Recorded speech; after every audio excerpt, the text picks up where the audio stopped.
Bueno, pues muy buenas tardes. Vamos a iniciar la charla hablando de la colección de azulejos hispano-guatemaltecos de la Casa Pópeno. La Casa Pópeno se ubica en el Valle de Antigua Guatemala, a 42 kilómetros de la ciudad capital. Dentro de la ciudad se encuentra ubicada entre Primera Avenida Sur y Quinta Calle Oriente, con el número 2. Es de mencionar que también hay una sección de la casa que sale a la Sexta Calle Oriente. Al hablar de la Casa Pópeno y los azulejos, hay que tomar en cuenta un poco de historia de la misma.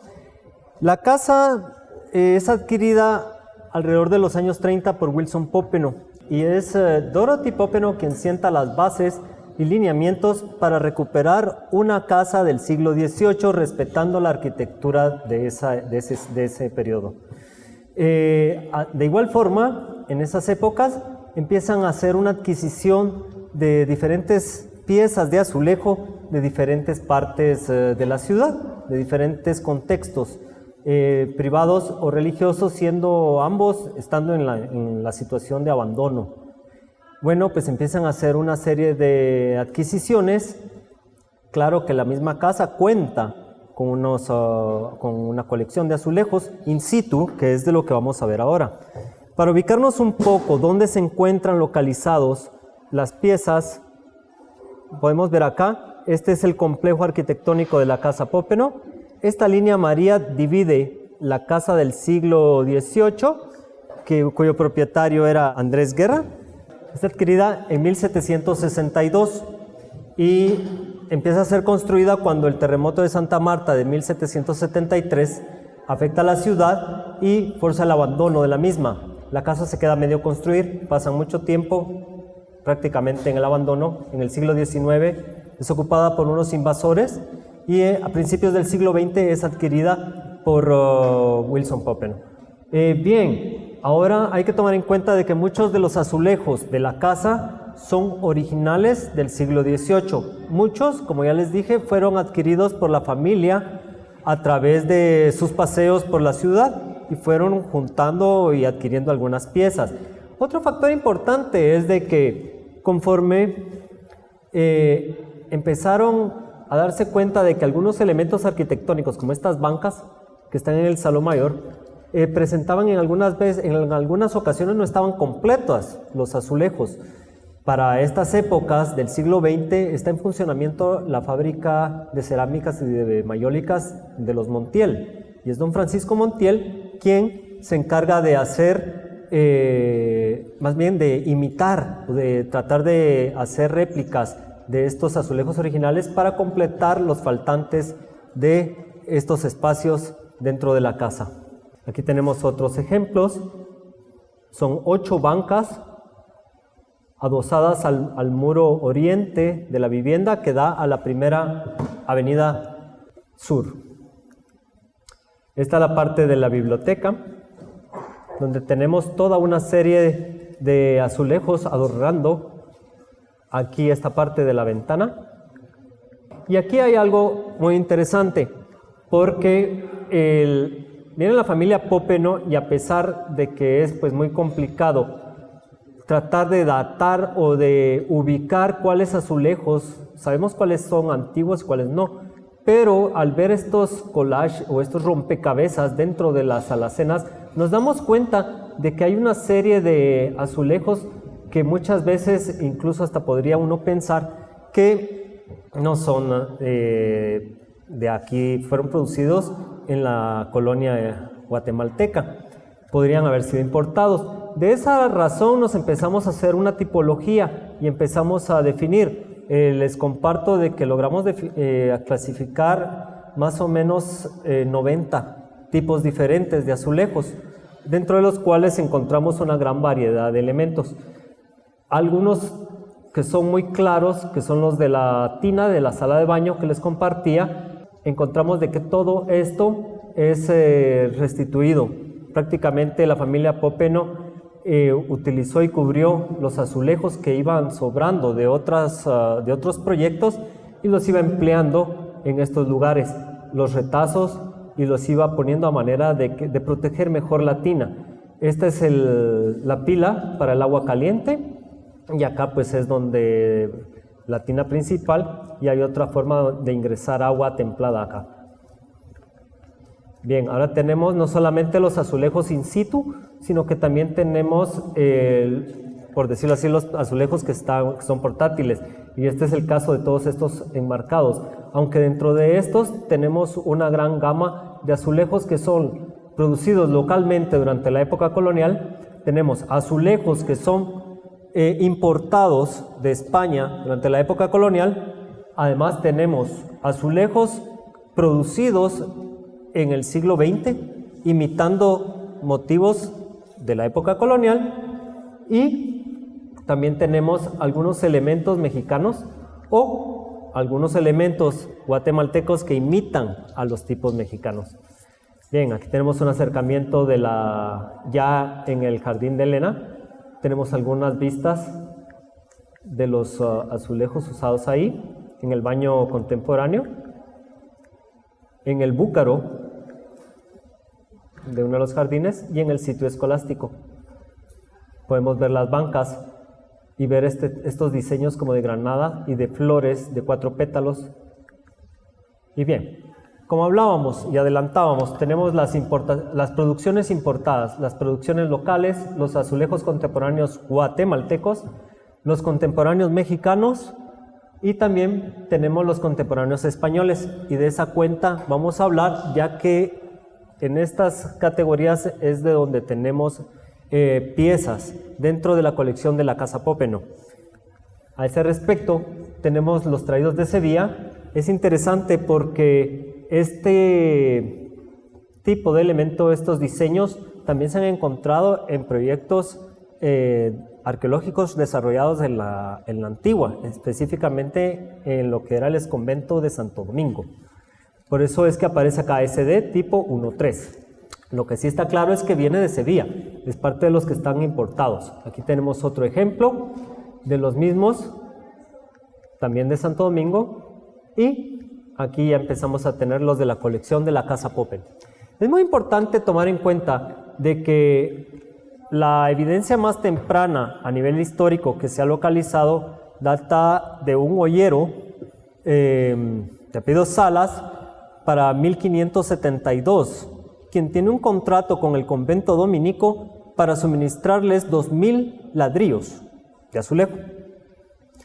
Él prácticamente está haciendo su testamento, y en el cual indica que le ha entregado el pedido a los frailes y que le han pagado y que quiere ser enterrado dentro del convento. Ese es el dato más temprano que tenemos. El losero era de Portugal. La tradición era que vinieron maestros loceros de España o de Portugal, empiezan a entrenar a personas dentro ya en las Américas, y empiezan a desarrollarse estas fábricas y se empiezan a heredar todos estos oficios. Siguiendo con la trayectoria, tenemos más azulejos de Sevilla, que son los importados.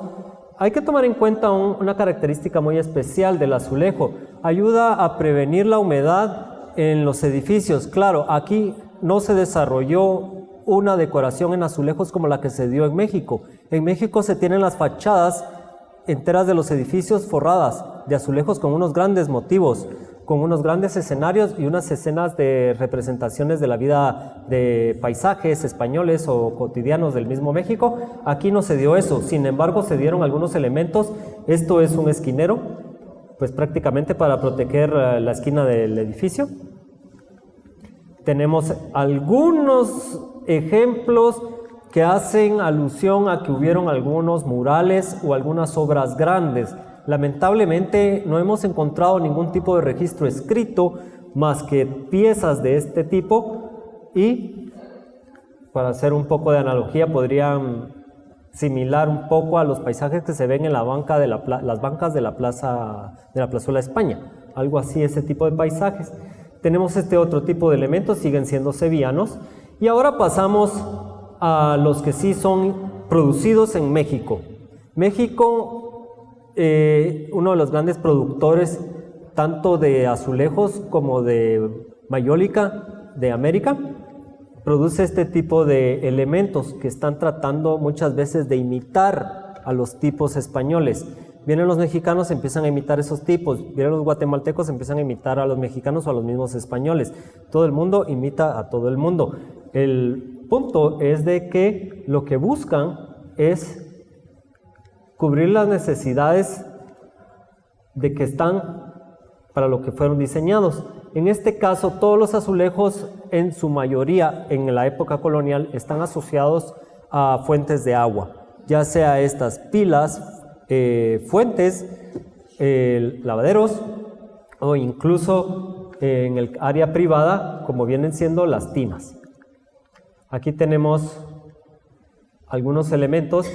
Podemos ver acá, este tipo es prácticamente lo que podría ser el original, lo que es el original. Esto es Pópeno 1, imitando, solo que para hacer una diferenciación entre lo que es nuevo y entre lo que es antiguo y lo que es nuevo, hacen un círculo, mientras que el antiguo pues es un cuadrado. Tenemos estos otros tipos que son los Pópeno 2, y así fuimos evolucionando, más bien registrando e identificando y clasificando todos los diferentes tipos que fuimos localizando y analizando. Tenemos el Pópeno 4 que está en estos pues ya los hemos ido viendo. Aquí logramos hacer una diferenciación entre estos dos y ahora estos son más interesantes porque aquí ya empieza a haber una evolución tanto en la policromía como en las formas. Ya no son las formas de flores como planas de 4 pétalos y con algunos pistilos, sino que aquí ya tienen un poco de más movimiento. Igual acá, en los Pópeno 8. Seguimos acá. Ahora esto, Pópeno 11. Pópeno 11 tiene la característica de que fue elaborado por Montiel en la época de los 40. Esto es muy importante porque a pesar de que en esos años se empiezan a imitar esos diseños para cubrir una necesidad específica, más adelante vamos a hablar un poco de lo que esos inicios, cómo se desarrollaron y lo que llegaron a ser al día de hoy. Aquí tenemos Pópeno 12, tenemos acá el original, siglo XVIII, la variedad de la imitación efectuada por Montiel, y acá pues vamos a entrar al tema de los guatemaltecos antiguos. Entre los guatemaltecos antiguos tenemos también la personalización de las piezas de azulejos. En este caso, los frailes dominicos mandaban a hacer personalizados ciertos objetos. En este caso, el blanco y el negro, característico de la orden mendicante, está presente acá. Es un elemento que encontramos en todo el claustro mayor del convento, así como en la nave del templo.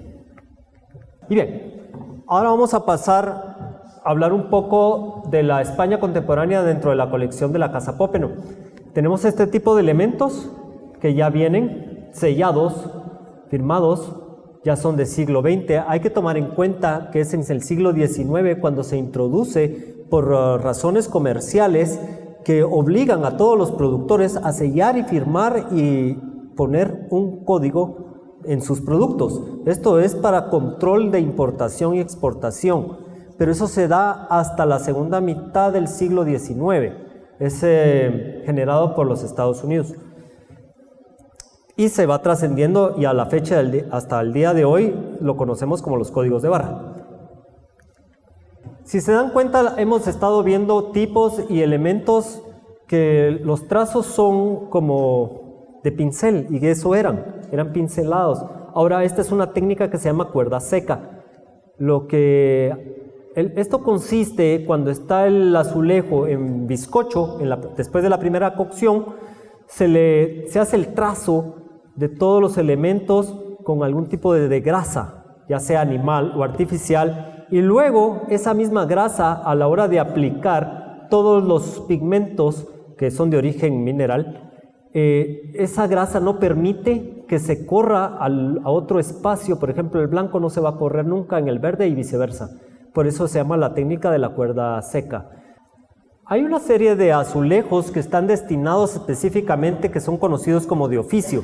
Todos estos azulejos tienen la característica de representar algún oficio, si es carpintería, si es cacería, si es, bueno, si aquí podemos ver un arriero con sus bestias y toda la carga, o este tipo de elementos, un toro, un burro, y luego de ver eso vamos a pasar al México moderno. Estos son interesantes, vienen de Puebla, Puebla de Los Ángeles, famosa por la producción de las más finas